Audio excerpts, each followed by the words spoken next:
Hi guys, welcome to my YouTube channel. இன்றைக்கி என்ன ஒரு டாபிக்னா, ஒரு புது டாபிக் தான். யூ கேன் வின் புக்கோட சம்மரி தான் பார்க்க போகிறேங்க. ஸோ இதோட ஃபஸ்ட்டு டாபிக் வந்து இம்பார்ட்டன்ஸ் ஆஃப் ஆட்டிடியூட். ஸோ இந்த டாப்பிக்கோட சம்மரி தான் பார்க்க போகிறேங்க. ஸோ ஒரு ஸ்டோரி இருக்குது. அஃபீஸ்ன்னு ஒருத்தர் இருப்பார். அவர்கிட்ட ஒரு ஃபார்ம் இருக்கும்.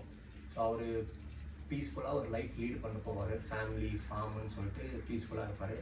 திடீர்னு ஒரு வைஸ் மேன் வந்துட்டு, இந்த மாதிரி ஆஃப்ரிக்கா ஃபுல்லாக கோல்டு டைமண்ட் இருக்கா, ஸோ நீ உனக்கு இந்த தம்பு சைஸ் டைமண்ட் கிடச்சுன்னா இந்த சிட்டியை நீ வாங்கிடலாம், இல்லை உனக்கு வந்து ஃபிஸ்ட்டு சைஸ் டைமண்ட் கிடச்சுன்னா இந்த கண்ட்ரியை நீ வாங்கிடலான்னு சொல்லிட்டு பயங்கர ஆசை காமிச்சிட்டாரு. ஸோ இந்த பர்சன் வந்துட்டு, என்னடா இவர் இப்படி சொல்லிட்டு போயிட்டாரு அப்படின்னு சொல்லிட்டு, சரி ஒரு வேலை பண்ணலாம், இந்த ஃபார்ம் எல்லாமே விற்றுட்டு ஃபேமிலி கிட்ட கொடுத்துட்டு நம்ம டைமண்ட் தேட போயிடலான்னு பிளான் பண்ணார். ஸோ இவர் அதே மாதிரி பிளான் பண்ண மாதிரி எல்லாமே பண்ணிட்டு ஆஃப்ரிக்கா போயிட்டாரு. ஆஃப்ரிக்கா ஃபுல்லாக தேட போயிட்டாரு. அங்கே எங்கேயுமே டைமண்ட் கிடைக்கல. சரி, யூரோப் கண்ட்ரி ஃபுல்லாக தேடினாரு, டைமண்ட் கிடைக்கல. ஸ்பெயின் ஃபுல்லாக தேடினாரு, டைமண்ட் கிடைக்கல. என்னடா எங்கே தேடினாலுமே டைமண்ட் கிடைக்கல அப்படின்னு சொல்லிட்டு ரொம்ப டிப்ரெஷன் ஆகிட்டு இவர் இறந்தே போயிட்டாரு. அந்த பர்சன் செத்துட்டாரு.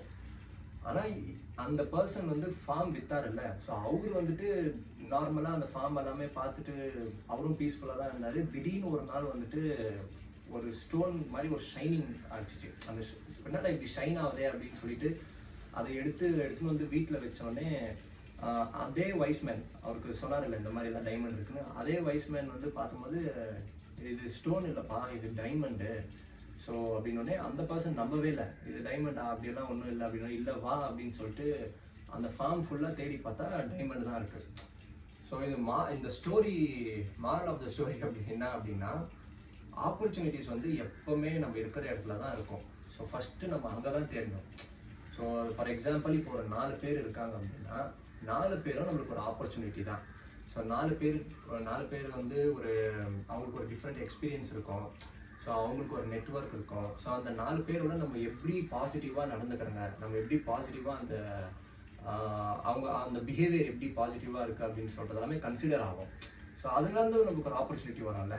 ஸோ எப்பவுமே வந்துட்டு எங்கெங்கேயோ போயிட்டு எனக்கு சான்ஸ் கிடைக்கல, எனக்கு அதாவில், நான் இப்படி பண்ண முடியல அப்படின்றத விட, நம்ம இருக்கிற இடத்துல அப்சர்வ் பண்ணி பார்த்தா அங்கேவே நம்மளுக்கு நிறையா ஆப்பர்ச்சுனிட்டிஸ் இருக்கும்.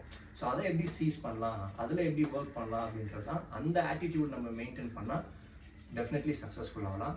ஸோ நெக்ஸ்ட் வீடியோவில் இதே மாதிரி வேறு இன்ட்ரெஸ்டிங் டாப்பிக்கோட வரேன். Until then bye. Thank you guys.